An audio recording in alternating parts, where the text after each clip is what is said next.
Un tube comme chez la Watt, c'est un cadeau, bien sûr. C'est une espèce de miracle comme ça, moi qui m'est tombé dessus quand j'avais 30 ans. Et après, ce qui est fou, c'est qu'effectivement, on te ramène tout le temps à ça. Donc, ça fait 30 ans que j'essaye de tirer dans l'autre sens et de dire, de changer le projecteur. Il y a autre chose, Donc, c'est compliqué. Je m'appelle Caroline Loeb et je reprends mes différents spectacles qui se sont arrêtés il y a quelques mois. Pour moi, être artiste, et être une femme artiste en particulier, c'est dire aux autres, tu peux y aller.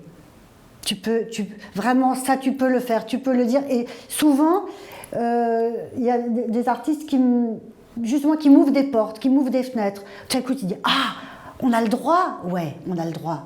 Et ça, on peut le faire? Ouais, ça, on peut le faire. Et ça aussi, on peut le faire. Et ça aussi. Et Miss Tinguette aussi est très importante. Miss Tinguette, qui était moche, qui avait une voix pourrie, qui ressemblait à rien.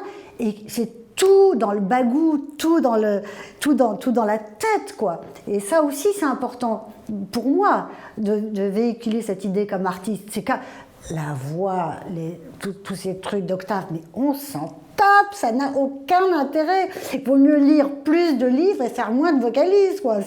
Non, mais c'est vrai, parce que c'est ça qui est important, c'est l'univers que tu trimbales. Et quand tu arrives sur scène, t'es là avec une discothèque, une bibliothèque, des musées, t'es avec tout ça, et tout ça est incarné dans ton petit corps, dans ta petite robinette.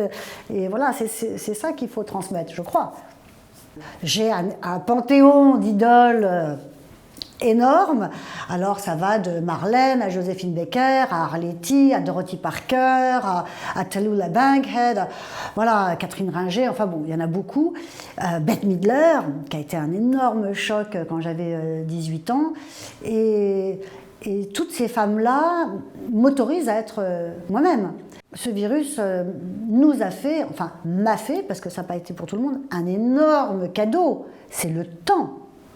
Et l'écriture, c'est quelque chose qui se fait sur un temps long. Il faut avoir du temps pour déprimer, il faut avoir du temps pour lire, il faut avoir du temps pour rêvasser, pour glander, pour être vide, pour être tellement vide que tout à coup on se dit bon, allez, on y retourne. Donc je peux dire que je profite, j'ai l'impression d'avoir à la fois profité de ce confinement et de cette parenthèse, et je suis contente de retourner dans la bagarre. En fait, mes spectacles, c'est un peu comme des dominos, parce que c'est le George Sand qui m'a amené à Sagan, Sagan qui m'a amené à mon nouvel album, parce que j'ai découvert que Sagan avait écrit des chansons, donc l'album s'appelle comme Sagan, et pour faire exister cet album, il fallait un spectacle, et donc le spectacle, c'est Chiche. Et l'idée, c'est donc de chanter ces chansons de mon nouvel album, qui sont des chansons de Sagan, des chansons de moi, des chansons d'autres gens, enfin voilà, c'est tout un mélange. Je suis pas connue comme chanteuse, je suis connue comme chanson. C'est pas pareil. Ce que j'adore, c'est que c'est du musical. C'est que donc je parle aux gens, je peux vanner, je peux m'interrompre au milieu d'une chanson, au milieu d'une phrase. Et c'est très agréable à faire. Me voilà, sans micro, avec juste le fil.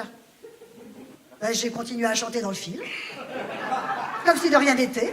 Dans tes maisons louées, tu laisses derrière toi 2-3 ans de ta vie. J'écris mes spectacles, ou je les conçois, ou j'adapte les textes, enfin voilà, c'est toujours des choses que j'initie.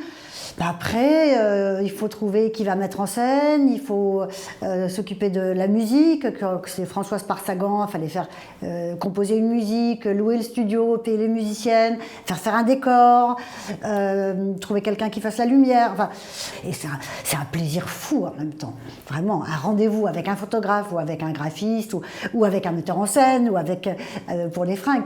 Moi, je sais pas, c'est comme passer d'une récré à l'autre en fait, vraiment, j'adore.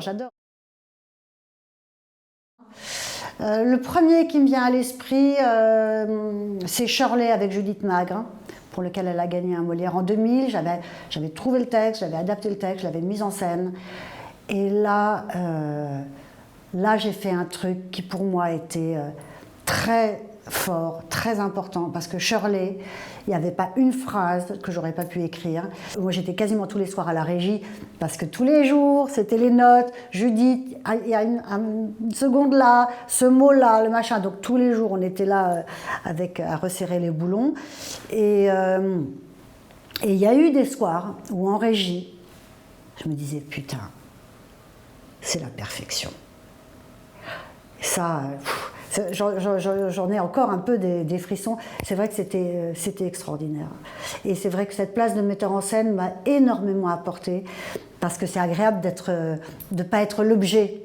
Alors évidemment, sur scène, j'ai vécu des choses fantastiques, de communion vraiment sur Sagan, où j'ai eu des salles où les gens riaient à tout, pigeaient tout, étaient émus à tout, avec Chiche, des soirs où les gens hurlent de rire, donc c'est très agréable. Mais c'est vrai que être spectateur de ce qu'on fait, ne pas être l'objet, c'est hyper puissant. Je suis visible